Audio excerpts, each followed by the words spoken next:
For all you machinists out there, we know that nothing can ruin your day faster than a broken tap. You're probably on about the last operation for the part you're making, and snap, that dreaded sound of the tap breaking.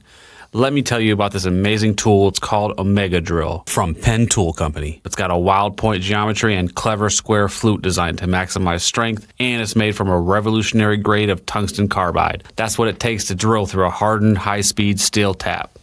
Now, keep in mind, Omega Drill is designed for machinists. You need to use it on a Bridgeport-style knee mill or a machining center.